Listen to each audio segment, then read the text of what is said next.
Day 4. The Time Trap. The alien's question hung in the air like a suspended blade.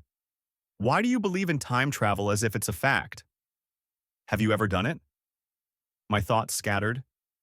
This wasn't just a debate. It was an excavation, slow, surgical, of everything I'd accepted without question. I wasn't facing an enemy. I was facing a mirror. But didn't he just speak of reason?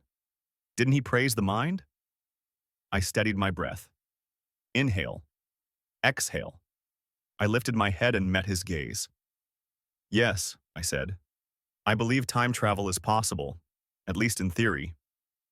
For the first time, he flinched. Just slightly, but enough for me to see it. His composure returned in seconds, his voice slithering back with its usual smirk. And what gives you that confidence, human? Has your species cracked the code of space-time in your dusty little labs? I nearly laughed. Number. My certainty doesn't come from science. It comes from something deeper. His eyebrow arched. Faith? He said, almost mockingly. I nodded. Exactly. He leaned forward, intrigued. The same faith you claimed belongs only in hearts and mosques, not in law or government? I let the jab pass. Have you heard of the Isra and Miraj? You mean Muhammad's alleged trip to Al-Quds, Jerusalem? Yes. That night, the Prophet, peace be upon him, was taken from Makkah to Al-Aqsa, our first Qibla, our third holiest site. From there, he ascended through the heavens. He saw prophets, spoke to them, and witnessed signs from the unseen, scenes of the day of judgment, things that haven't even happened yet. He narrowed his eyes. That's not just a journey across space, I continued. That's a collapse of time. A man, in one night, experiences the past, the future, and the unseen. Is that not, in essence, time travel? Silence. I pressed on.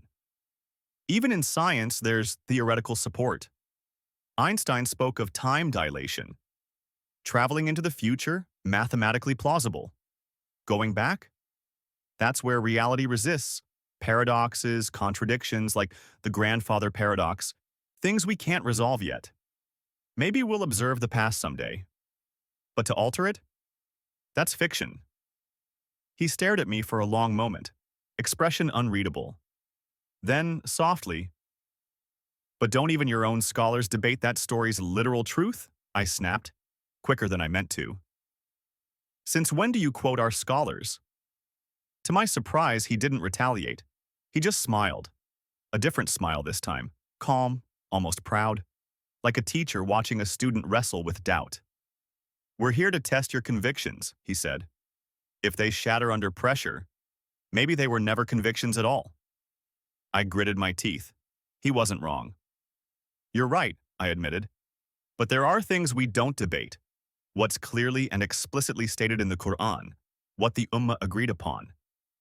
If we start tampering with that, bending everything to fit whatever age we live in, we lose the essence of our deen. He tilted his head, curious.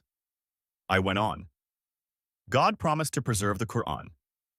Indeed, it is we who sent down the Quran, and indeed, we will be its guardian. Surah Al-Hijr 15:9.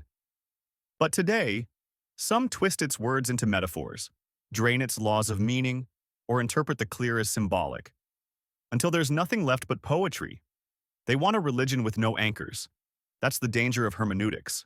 He squinted. Herma what? I chuckled despite myself. Never mind. Most of my people can't pronounce it either. He smirked. So tell me then, do you have the technology for time travel? I leaned forward, finally feeling like I had some ground beneath me. Do you? But he didn't answer. Instead, his tone darkened. You say Al-Aqsa is sacred, yet your people leave it bleeding. Your rulers shake hands with its oppressors. Your states send aid, not to the oppressed, but to the occupiers. I swallowed hard. Isn't this what happens, he hissed, when nationalism becomes your god? When the borders they drew for you, the ones you didn't ask for, become prisons you defend with pride? His words struck like hail. And I had no shield. He leaned in closer, his voice now a whisper. Every belief has consequences. Have you considered yours? And are you ready to pay the price?